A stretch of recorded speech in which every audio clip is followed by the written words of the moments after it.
बिस्मिल्लाहिर्रहमानिर्रहीम। अस्सलामु अलैकुम वरहमतुल्लाहि वबरकातुहू।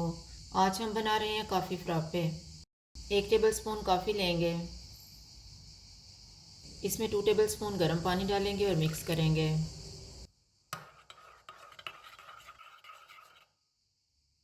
जग में 1 कप दूध डालेंगे,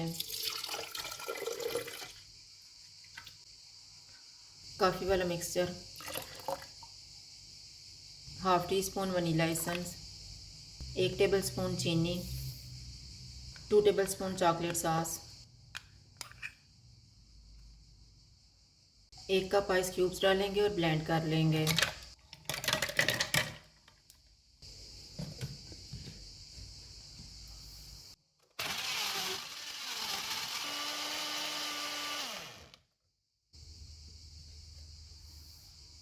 ग्लास में मैंने चॉकलेट सॉस लगाया हुआ है।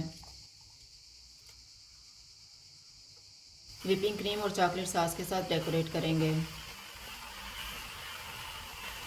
काफ़ी फ्राप्पे तैयार है। अगर आपको हमारी वीडियो अच्छी लगे तो लाइक करें और हमारे चैनल को सब्सक्राइब करें। शुक्रिया। अल्लाह हाफ़िज़।